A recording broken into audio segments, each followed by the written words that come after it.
ਨਮਸਕਾਰ ਦੋਸਤੋ, ਮੈਂ ਤੁਹਾਡਾ ਦੋਸਤ ਵੈਦ ਗਗਨਦੀਪ ਜੈਨ। ਕੀ ਹਾਲ ਚਾਲ ਹੈ? ਗਲੇ ਦੀ ਖੁਸ਼ਕੀ ਦੇ ਨਾਲ ਖਾਂਸੀ ਹੋ ਜਾਣਾ, ਫਿਰ ਬੁਖਾਰ ਵਗੈਰਾ ਹੋ ਜਾਣਾ, ਇਹਨਾਂ ਤੋਂ ਸਟਾਰਟਿੰਗ 'ਚ ਹੀ ਬਚਣ ਲਈ ਮੈਂ ਤੁਹਾਨੂੰ ਛੋਟਾ ਜਿਹਾ ਘਰੇਲੂ ਉਪਚਾਰ ਦਿੰਦਾ। ਅੱਜ ਕੱਲ੍ਹ ਦੇ ਮੌਸਮ 'ਚ ਜਿਵੇਂ ਆਪਾਂ ਠੰਡਾ ਵਗੈਰਾ ਪੀ ਰਹੇ ਹਾਂ, ਗਰਮ ਸਰਦ ਹੋ ਜਾਂਦਾ ਪੇਟ ਜਾਂ ਸਰੀਰ, ਗਲਾ ਵੀ, ਤੇ ਉਹਦੇ ਨਾਲ ਫਿਰ ਹਲਕਾ ਜਿਹਾ ਪੱਕ ਜਾਂਦਾ।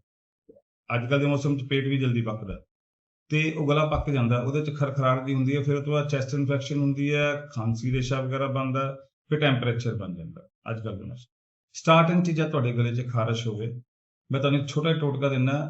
1 ਚਮਚ ਸ਼ਹਿਦ, ਚਮਚ ਦਾ ਚੌਥਾ ਹਿੱਸਾ ਹਲਦੀ ਜਿਹੜੀ ਘਰ 'ਚ ਤੁਹਾਡੇ ਆਮ ਹੁੰਦੀ ਹੈ, ਚਮਚ ਦਾ ਚੌਥਾ ਹਿੱਸਾ ਘੀ ਤੇ ਇੱਕ ਚੁੰਡੀ ਸੇਂਦਾ ਨਮਕ, ਇਹਨੂੰ ਮਿਕਸ ਕਰਕੇ ਰਾਤੀ ਸੌਣ ਲੱਗੇ ਚੱਟ ਲਓ। ਇੱਕ ਵਾਰੀ ਸਵੇਰੇ ਉੱਠ ਕੇ ਚੱਟ ਲਓ, ਤੁਸੀਂ ਦੇਖੋਗੇ ਸਟਾਰਟਿੰਗ ਜਿਹੜੀ ਹੋਈ ਸੀ ਉਹ ਬਿਲਕੁਲ ਠੀਕ ਹੋ ਗਈ, ਕਿਉਂਕਿ ਉਸ ਨੂੰ ਵਧਣ ਹੀ ਨਾ ਦਿਓ। ਇਹ ਤੁਸੀਂ 5-7 ਦਿਨ ਵੀ ਐਵੇਂ ਪ੍ਰਯੋਗ 'ਚ ਲਿਆ ਸਕਦੇ ਹੋ ਔਰ ਤੁਹਾਨੂੰ ਬਹੁਤ ਫਾਇਦਾ ਹੈ।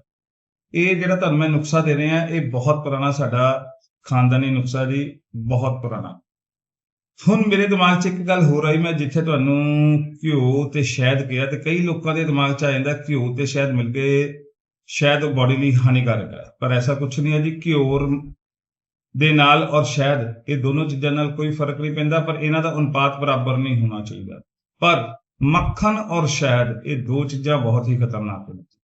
ਇਹ ਹੌਲੀ ਹੌਲੀ ਤੁਹਾਡੇ ਪੇਟ ਨੂੰ ਖਰਾਬ ਕਰਦੀਆਂ ਰਹਿੰਦੀਆਂ, ਸਲੋ ਪੋਇਜ਼ਨ, ਤੇ ਕਾਫੀ ਬੁਰੇ ਸਾਈਡ ਇਫੈਕਟ ਹੈ ਇਹਦੇ।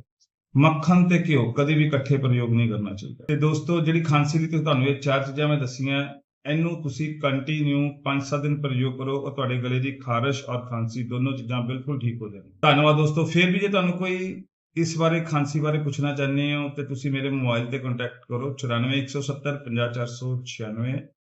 ਫਰਮ ਨਾਰਾਇਣ ਦਾਸ ਲੱਭੂ ਰਾਮ ਜੈਨ, ਬਾਜ਼ਾਰ ਸਰਾਫਾ। ਇਹੋ ਜਿਹੀਆਂ ਤੁਸੀਂ ਕਈ ਵੀਡੀਓ, ਜਿਹੜੀ ਖਾਂਸੀ ਹੋ ਗਿਆ, ਬਵਾਸੀਰ ਹੋ ਗਈ, ਕਈ ਚੀਜ਼ਾਂ ਤੇ ਬਣੀਆਂ ਹੋਈਆਂ, ਇਹੋ ਜਿਹੇ ਕਈ ਵੀਡੀਓ ਤੁਸੀਂ ਇਸੀ YouTube ਦੇ ਚੈਨਲ ਤੇ ਵੈਦ ਗਗਨਦੀਪ ਜੈਨ, ਗ੍ਰੀਨ ਕਲਰ ਦਾ ਲੋਗੋ ਤੋਂ ਵੀ ਬਣੀ ਹੋਈ ਹੈ। ਸਬਸਕ੍ਰਾਈਬ ਕਰਕੇ ਤੁਸੀਂ ਇਹੋ ਜਿਹੇ ਕਈ ਵੀਡੀਓ ਦੇਖ ਸਕਦੇ ਹੋ।